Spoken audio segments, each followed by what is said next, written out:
जिल्ह्यात आणि उभ्या महाराष्ट्रात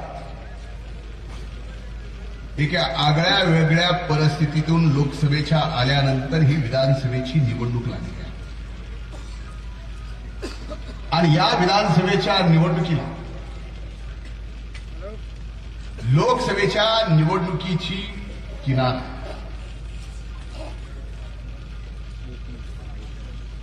त्यामुळं अनेक जण ज्या संभ्रम अवस्थेत आहेत त्यांचा संभ्रम माझ्या वाणीतून पूर्णपणानं दूर करण्यासाठी मी आज उभा आहे. म्हणजे आत्ता नाही म्हणलेला ना त्याचा सुद्धा संभ्रम जर नाही दूर झाला ते मला करणार तरच नाव धनंजय मुंडे आहे. ऐकलंस का?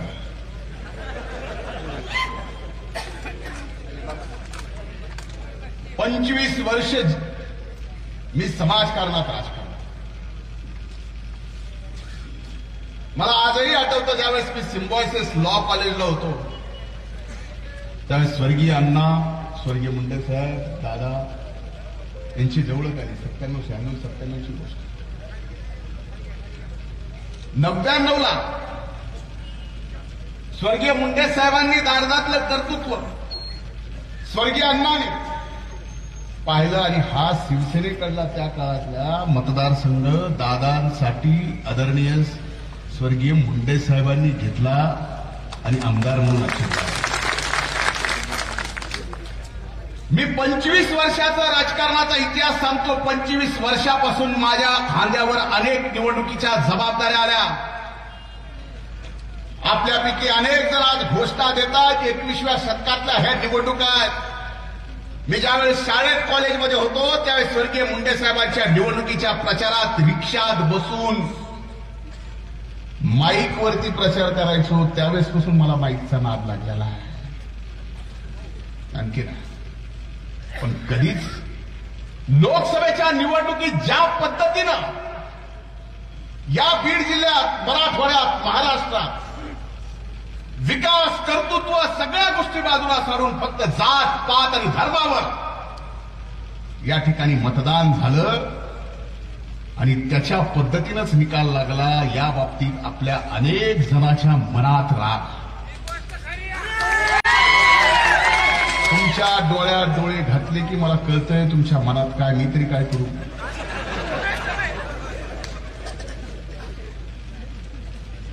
मी आज तुम्हाला सगळ्यांना प्रश्न विचार. या बीड जिल्ह्याची अशी परंपरा कधीच नव्हती जात पात धर्म बघून बघायची. आपल्याला आठवत असेल ज्यावेळेस आपण माझ्या भगिनी पंकजाताईचा उमेदवारी अर्ज दाखल करायला आला त्या दिवशीची प्रचार सभा त्या दिवशीचं भाषण पुन्हा एका रात्री झोपताना मी आपल्या जिल्ह्याची परंपरा त्यावेळेस अनेक जण म्हणले की ही निवडणूक एवढी आहे समोर कुणी नाही एवढ्या लाखांना जिंकणार वगैरे वगैरे. मी त्या दिवशी भाषणात सांगितलं होतं आपण समजतोय तेवढी ही निवडणूक सोपी नाही. पण एक लक्षात घ्या लोकसभेत ज्या पद्धतीनं आपल्या विरोधात ज्यांनी कुणी जातीपातीचं धर्माचं राजकारण करून आपल्या कर्तृत्वानताईंचा पराभव केला त्यांनी का केला असेल त्याच्या मुळावर जाणं आवश्यक आहे. कुणी केला असेल हे राजकारण अशा पद्धतीचं ज्यांनी कुणी केलं. मी जे म्हणतोय ते तुम्हाला ह्याच्यात तुतारी 1 नंबरला जबाबदार आहे का नाही? आहे मान्य करता? मग त्या तुतारीला या निवडणुकीत या बीड जिल्ह्याच्या मातीत गाडायचं का नाही? आता कसं लाईनीवर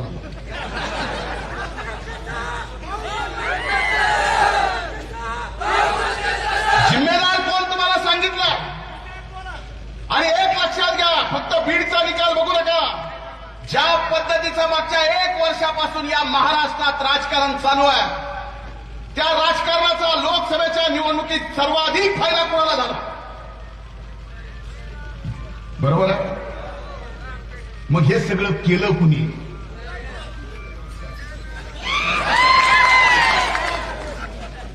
आता एक सांगतो आजही लोकसभेची निवडणूक मला आठवते. लोकभावना काय त्यावेळेस होती तो भाग वेगळा. या वयात सुद्धा दादांनी ताईंसाठी गावा जाऊन मतदारांना हात जोडले. तुम्हाला आम्हाला विसरता येणार नाही. तुम्हाला आम्हाला हे विसरता येणार नाही.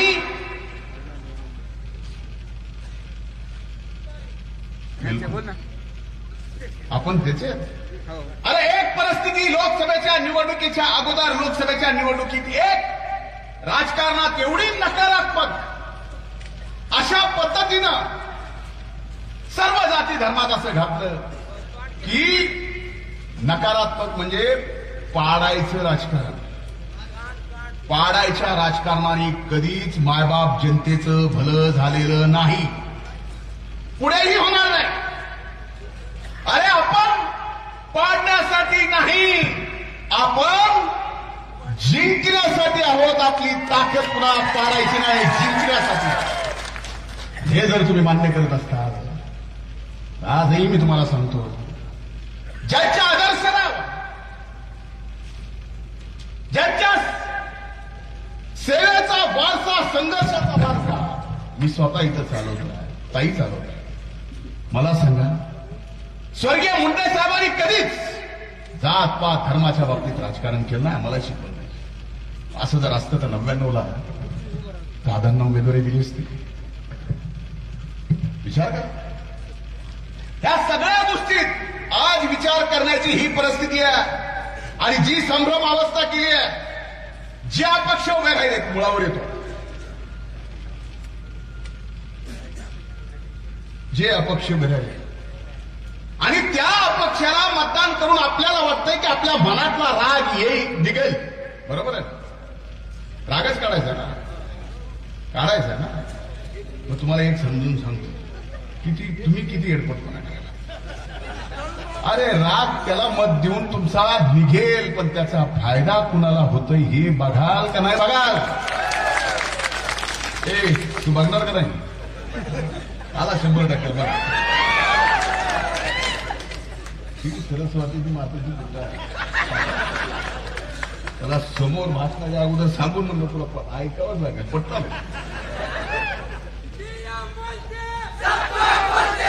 मायशान मला कोण कोण पुढे बोलणार आहे ह्या गोष्टीला, काय बी घोषणा देऊ नका रे. तुम्हाला माहित नाही या घोषणात राहते मी लय आम चुरी लय संघर्ष करीत इथपर्यंत आलं रे बाबा. असल्या काही बी घोषणा देऊन तुम्हाला लय आवडत्यात, मला बी बरं वाटतंय असं समजा, पण ज्याला आवडत नाही तो कधी कुठून कसा पुलील काही कळायचंच नाही.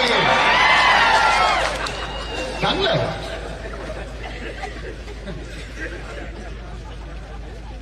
म्हणून या आपल्या आजच्या बरोबरीच्या या सभेत सुस्पष्ट भाषेत आपल्या सर्वांना सांगतोय की जे कोण उमेदवार अपक्ष उभे राहिले, अंधारातून ताई भाऊ सोबत आहेत असं म्हणाले, स्वर्गीय मुंडे साहेबांनी आम्हाला ओपन क्लोज कधी शिकवलं नाही, अंधारातून शिकवलं. अरे जे आहे समोर लढू, छाती समोर करून कुणाच्या पाठीत वाप करण्याचं कधीच स्वर्गीय मुंडे साहेबांनी आपल्याला असं अंधारात काही नसतं. जे असतं उघड असतं, उथळ असतं, प्रखर असतं, असतेच. म्हणून एकच विषय समजून घ्या की तुम्ही जे राग काढण्याचं सांगता, तुम्हाला ज्या गोष्टीचा राग आहे, तुम्हाला जेवढा पराभवताईचा जिवारी लागलाय, हे तर मान्य कराल. तुमच्यापेक्षा थोडा तरी जास्त भाऊ म्हणून घरातला आज कुटुंब प्रमुख म्हणून मला लागला असेल ना, बरोबर आहे. आणि जर हा लागला असेल जरा दम काढा. हे असल्या ह्याच्यात आपले राग काढून अपक्षाला मतं देऊन ह्याचा फायदा कुणाला होणार आहे हेही आपल्याला सांगितलं. त्याच्यामुळं आणखीन एक महत्वाची गोष्ट, खुदा ना खासता तुम्हाला असं वाटतं असं होऊ नये, असं होणारही नाही. आज महायुतीचं सरकार आणायचं, ते येणार आणि ते आणायचं असेल, येणार असेल तर जिथं जिथं महायुतीचा उमेदवार चिन्हावर उभा आहे तोच निवडून यावा लागेल का दुसरा आणून जमणार आहे? सरकार येणार आहे आणि इथं जर तुम्ही चुकलात आणि वर जर सरकार आलं नाही, आमचं कसं व्हायचंय तसं होईल, ताईचं कसं व्हायचंय तसं होईल, दादांचं कसं व्हायचंय तसं होईल, तुमचं कसं मला सांगा क्या बोलते आणि क्या बोलते. हा कळलं का काही? लक्षात घ्या, मी बोलतो खरं बोलतो, खोटं बोलत नाही. इधर एक उधर एक आपल्या को जमता नाही, सरळ. आणि जे इथं आहे आणि ते एक झाल्याशिवाय माझ्या तोंडातून निघत नाही. म्हणून या कुठल्याही गोष्टीला, या संभ्रमावस्थेला, या सगळ्या परिस्थितीमध्ये फक्त आणि फक्त पुन्हा एकदा वेगळं राजकारण करून पुन्हा लोकसभेत जे अपमान, जे दुःख, जे संकट आपल्याला सगळ्याला सहन करावं लागलं, त्याचीच सेकंड व्हर्जिन कॉपी ही अपक्षांना उभं करून विचार मी सांगतोय तुम्हाला जबाबदारीपूर्वक. ह्याच्या जे पण संभ्रमावस्थेत बळी पडाल, मत वाया घाला, राग निघणार नाही. अंधारात गुपचूप रूम मध्ये स्वतःला 2 खानाखाली स्वतःच्याच हाताने घालाल की काय चूक केली रे. आजचा शब्द लक्षात ठेवा माझा. त्यामुळं एक लक्षात घ्या, महायुतीचं सरकार येणार. आता उडवणीच्या बाबतीत सांगितलं, एवढा निधी दिला, सभेत आलो, शब्द दिला. दादांनी प्रयत्न केला, मी प्रयत्न केला, आला. पण या सगळ्या परिस्थितीमध्ये फक्त वळवणी नाही तर पूर्ण माजलगाव विधानसभा मतदारसंघाचा सर्वांगीण विकास, केशवदादा असतील, स्वर्गीय मुंडे साहेबांच्या मार्गदर्शनाखाली दादा असतील, आता आम्ही मंत्रिमंडळात आत्ता नवीन असू, ताई होत्या 5 वर्षात, त्यांनी ह्या सगळ्यांनी प्रयत्न केला. ज्यावेळेस विकास करताना प्रयत्न करता, त्या विकासाला कधी जात पात धर्म नसते. आज एक आपलं कुंडलिकेचं एवढं मोठं दादा, त्याला यश आलं स्वर्गीय मुंडे साहेबांमुळे यश आलं. दादानी तुम्ही सगळ्यांनी प्रयत्न केला. मला सांगा, तिथून निघणारं पाणी ज्याच्या ज्याच्या रानात येते, जात बघून येतं का ना? मला समजून सांगू काय जातीवर काय असते मला कळतच नाही. तर माझ्या आयुष्यात कधी जात पात धर्म बघून मी राजकारण केलं. ती ह्याचा आहे तिथं जास्त, तो त्याचा आहे तिथं जास्त, तो त्याचा आहे तिथं जास्त, असं काय आहे का? आज बीड जिल्ह्याला, आपल्या मागासलेल्या जिल्ह्याला, मागासले पण हे जे नाव पाठीमागं लागलेलं आहे ते पुसायचं असेल तर जातीपातीचं धर्माचं राजकारण करून जमणार नाही.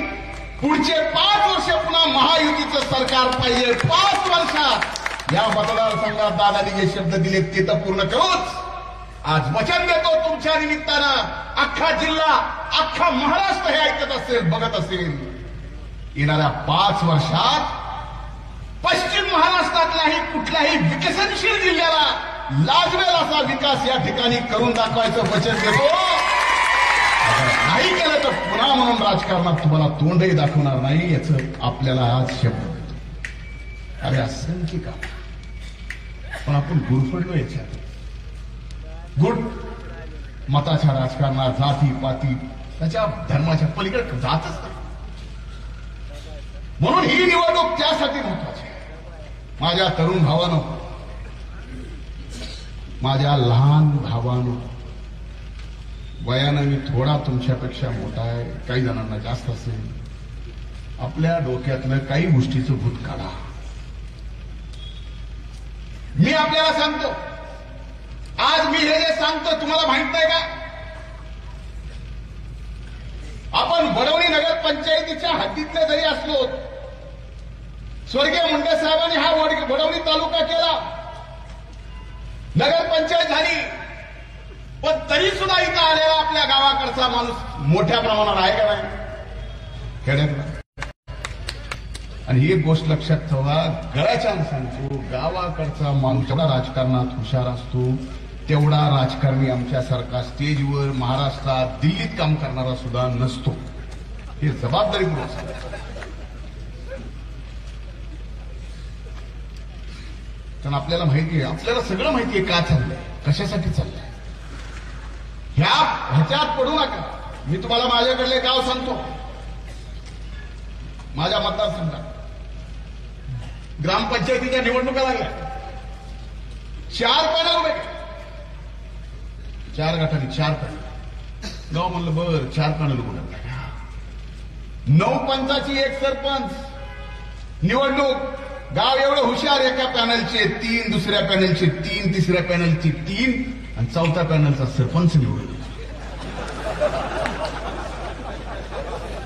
हुशार कोण? हे 4 पुढारी ज्यांनी पॅनल केलेला ते मतदान करणार. म्हणजे इथं आम्ही प्रचाराला येऊन तुम्हाला सांगतोय, याच्यात अर्थ असा नाही की आम्ही लई शहाणे आहेत, तुम्हीच लई शहाणे. फक्त आठवण करून द्यायला आलो. संत सांगून गेलेत आपल्याला, जे जे ढावे इतरांना सांगावे, शहाणे करून सोडावे सकळ जग. तुम्हाला शहाणं करणार एवढा मी शहाणा नाही, पण तरी प्रयत्न करतो. म्हणून या कुठल्याही गोष्टीला बळी पडू नका. आज महायुती सरकारमधला एक मंत्री म्हणून, या जिल्ह्याचा पालकमंत्री म्हणून, कृषी मंत्री म्हणून मी तुमच्या डोळ्यात डोळे घालून महायुतीचे उमेदवार आदरणीय दादांसाठी, माझ्यासाठी आज आशीर्वाद मागू शकतो. कारण महायुती सरकारने जे आत्ता केलं, मग लाडकी बहीण योजना असेल, लाडका भाऊ असेल, की लाडका शेतकरी असेल. अनेक जण म्हणतात कृषी मंत्र्याचा जिल्हा काय केलं. अरे मला सांगायला अभिमान वाटतो की देशातलं एकमेव महाराष्ट्र असं राज्य आहे, माझ्याकडे कृषी मंत्रालयाची जबाबदारी आल्यानंतर माननीय मुख्यमंत्री, दोन्ही उपमुख्यमंत्र्यांना विनंती करून सांगितलं, आता विम्याची रक्कम प्रीमियम शेतकऱ्याच्या खात्यातून नाही, 1 रुपयात पीक विमा योजना आणावी लागेल. आणली. काही ना काही पीक विमा मिळाला. पण आता अनेक जणांचे वेगवेगळे प्रश्न आहेत. पण रुपयात मिळालाय, खिशातले किती गेलेत? रुपया. जंगली रमीत तरी एवढे मिळतात का बघा बरं. एवढे हसलात म्हणजे तुमच्या प्रत्येकाच्या मोबाईलमध्ये आहे जंगली रमीत.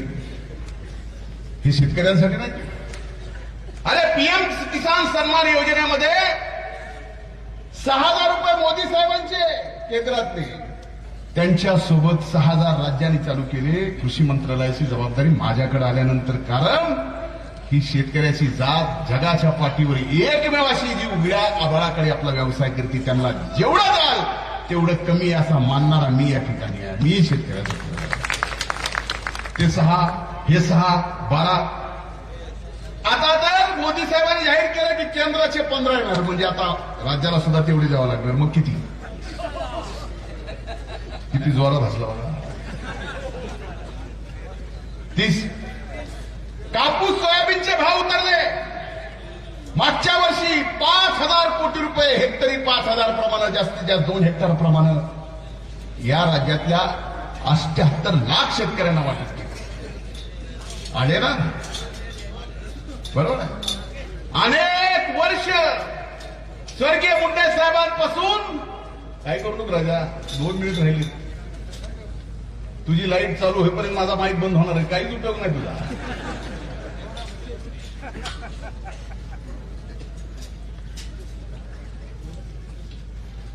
रस्त्यावर उतरून संघर्ष केला. आपली मागणी होती अनेक वर्षापासून की शेतकऱ्याला मोफत वीज पाहिजे. विनंती केली कृषी मंत्री म्हणून, सरकारनं ऐकली. सरकारने, महायुतीने हा निर्णय केला. इथून पुढे शेतकऱ्यांना मोफत वीज. 12 वर्षा भाषेत सांगायचं झालं तर मागचं भरायचं नाही आणि पुढचं येणारच नाही अशी व्यवस्था. टाळ्या वाजवणाऱ्यांनी, माझा असा समज आहे, ज्यांनी टाळ्या वाजवल्या त्यांना बिल येत असावं, आणि ज्यांनी टाळ्या वाजवल्या नाही त्यांच्याकडे मोटरी आहेत पण बिल येत नसतं. तुमच्या मनातलं बोलतं का नाही? बरोबर आहे. म्हणून आज शेवटचा मिनिट आहे. एका दमात सांगतो, माजलगाव विधानसभा मतदारसंघात महायुतीचे उमेदवार मशीनवर एक, प्रकाशदादा सोळंके चिन्ह घड्याळ, त्याच्यावरच बटन दाबायचं, दुसरा विचार सुद्धा करायचा नाही. हात जोडून कळकळीची पाया पडून आपल्या सगळ्याला विनंती करतो, कराल का नाही? हात वर आपली मूठ व्यक्त करा. आपलं अस्तित्व आहे. एवढं लक्षात ठेवा. दादा आमदार झाले, आम्ही आमदार झालो, ह्या सगळ्यावरचं आपलं अस्तित्व आहे. म्हणून सांगतोय दादांना विजय करायचंय. खूप खूप धन्यवाद. जय हिंद, जय महाराष्ट्र.